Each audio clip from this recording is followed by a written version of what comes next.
Assalamu alaikum wa rahmatullahi wa barakatuh. Pour la première année du collège, l'influence de l'érosion sur les paysages géologiques. Alors, activité 1, qu'appelle-t-on modeler d'un paysage et quels sont les facteurs dont il dépend? Comme vous allez le constater, nous avons un certain ensemble de paysages géologiques. On voit très bien qu'ils sont tellement différents du point de vue relief, du point de vue forme. Ceci nous permet de dire qu'à modeler d'un paysage, il s'agit tout simplement de sa forme et ses reliefs. Il dépend des propriétés de la roche et de l'ensemble des phénomènes qui agissent sur le paysage tels que l'érosion. Activité 2, définir l'érosion et déterminer les principaux facteurs de l'érosion. Comme vous allez le constater, nous avons un certain ensemble d'agents d'érosion. Effectivement, les vagues marines, glissement des glaciers, eau de pluie et bien sûr le vent. Bien sûr, sans oublier, bien sûr, les cours d'eau. Effectivement, comme nous l'avons déjà dit, les agents d'érosion sont nombreux. L'érosion peut se faire par l'eau, comme vous le constatez. Cette érosion peut prendre la forme de vagues.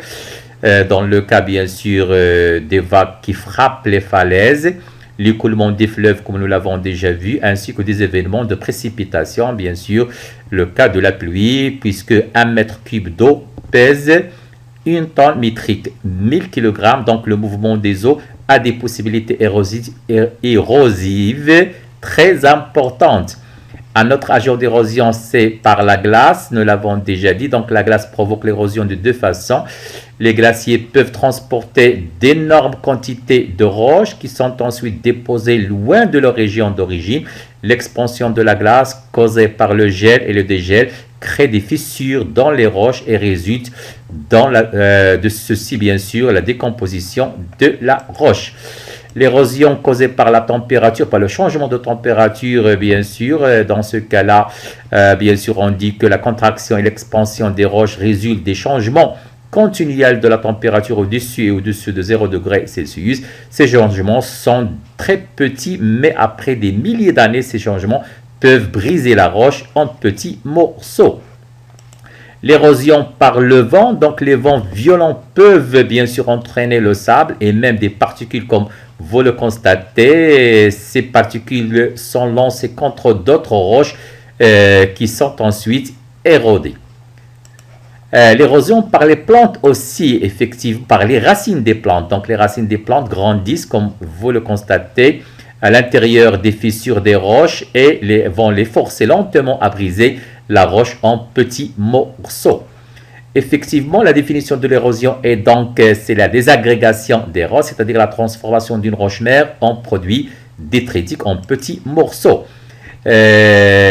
Conclusion, donc les principaux facteurs de l'érosion sont l'eau de pluie, comme nous l'avons déjà dit, les vagues marines, les variations de température entre le jour et la nuit, le vent, glissement des glaciers, sans oublier bien sûr les racines des plantes.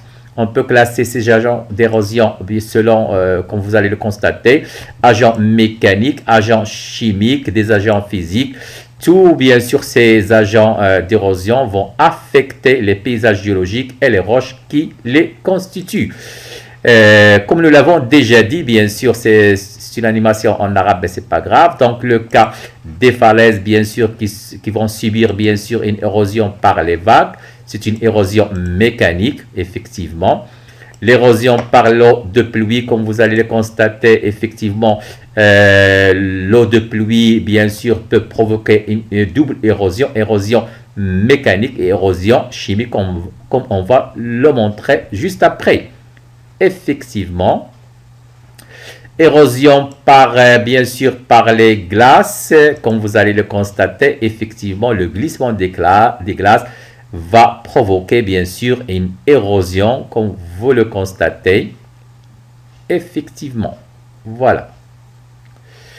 Le gel et le dégel, voilà.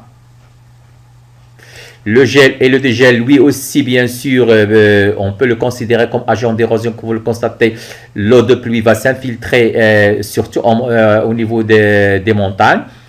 Pendant la nuit, la température devient plus basse, donc au-dessous de 0 degré Celsius. Donc, l'eau va passer de l'état physique liquide à l'état, bien sûr, solide. Ceci va entraîner, bien sûr, l'augmentation du volume de l'eau et entraîner bien sûr, comme vous le constatez, il va briser les roches, il va les transformer en petits morceaux, effectivement, comme nous l'avons déjà expliqué. Activité 3, expliquer comment l'eau de pluie peut agir sur les terrains calcaires, sur les paysages géologiques calcaires. Nous avons un tableau comparatif de la composition de l'eau de pluie et d'une eau ayant circulé dans des roches calcaires. Comme vous le constatez, l'eau circulant dans le calcaire, elle est très chargée en Ca++. On voit très bien que le HCO3- est aussi, bien sûr, sa teneur est plus élevée dans l'eau circulant dans le calcaire. Ceci, bien sûr, nous permet de dire qu'il y a une réaction chimique entre l'eau de pluie, H2CO3, puisque l'eau de pluie est chargée en dioxyde de carbone, avec le carbonate de calcium qui est insoluble. Il va se transformer bien sûr, en hydrogénocarbonate de calcium qui est soluble. Celle-ci, bien sûr, va circuler avec l'eau, laissant sa place, bien sûr, vide, comme on va le voir. Effectivement, ceci va entraîner, comme nous l'avons déjà dit, l'eau de pluie chargée en dioxyde de carbone s'infiltre, bien sûr, par les fissures des roches calcaires et va les altérer, ce qui fait libérer les éléments chimiques de la roche calcaire sous forme dissoute de l'eau. Ceci, bien sûr, va entraîner la formation de ce paysage caractéristique, bien sûr, des paysages calcaires, des roches calcaires. Comme nous l'avons déjà dit, bien sûr, l'eau de pluie chargée en dioxyde de carbone s'infiltre par les fissures. Le calcaire va se transformer en calcaire insoluble en calcaire soluble, c'est l'hydrogénocarbonate de calcium. Ceci explique bien sûr la formation de gouffres, de grottes et bien sûr des galeries, ce qui caractérise, comme je l'ai déjà dit, les paysages géologiques calcaires. L'explication, bien sûr, l'eau de pluie, comme nous l'avons déjà dit, chargée en acide, en CO2, dioxyde de carbone, s'infiltre par les fissures des roches calcaires et les altère, ce qui aboutit à une dégradation partielle des minéraux constitutifs de ces roches, libérant ainsi leurs éléments chimiques, se forment dissoutes dans l'eau. Activité 4, expliquer comment l'eau de pluie peut agir sur les terrains granitiques.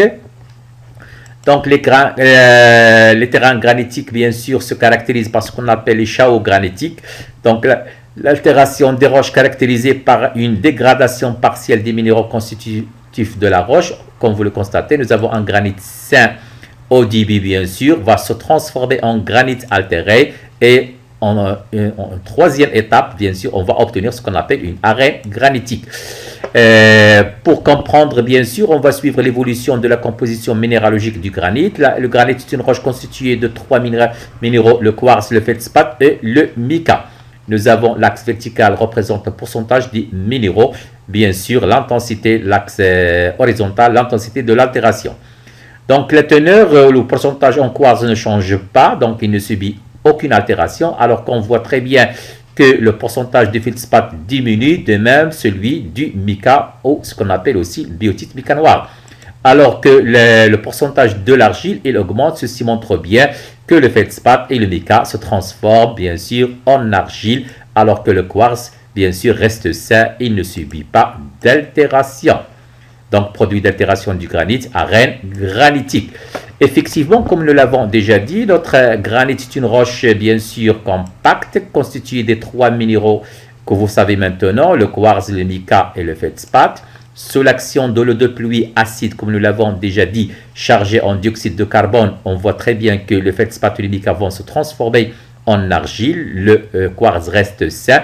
On obtient dans un premier temps un granit altéré, mais ensuite, bien sûr, notre granit altéré va se transformer en arène granitique, bien sûr constituée, bien sûr, d'argile et de quartz. Effectivement, granit sain, granit altéré, nous avons l'arène granitique, bien sûr, qui est constituée d'argile et de quartz. Nous l'avons déjà dit, donc le mica et le feldspath seront altérés, transformés en argile.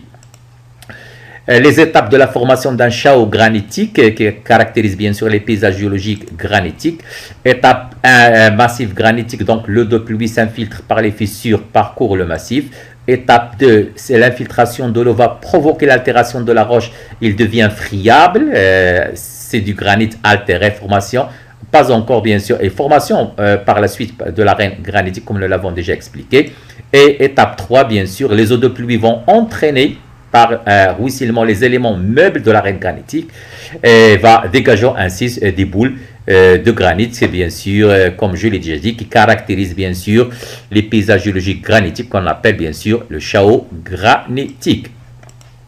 Une petite explication, donc l'eau de pluie chargée en acide, en dioxyde de carbone s'infiltre par les fissures des roches granitiques et les altère. Elle altère bien sûr précisément le feldspath et le mica, ce qui aboutit à la transformation chimique du feldspath et du mica en argile. Le quartz ne subit pas d'action chimique, le granit se transforme en arène granitique. L'essentiel de ce que nous avons dit, donc le modèle des paysages évolue au cours du temps sous l'action de différents agents d'érosion que nous avons déjà cités. L'eau sous forme liquide ou solide est le principal agent d'érosion, bien sûr sans oublier le vent et de transport de ces roches. Merci.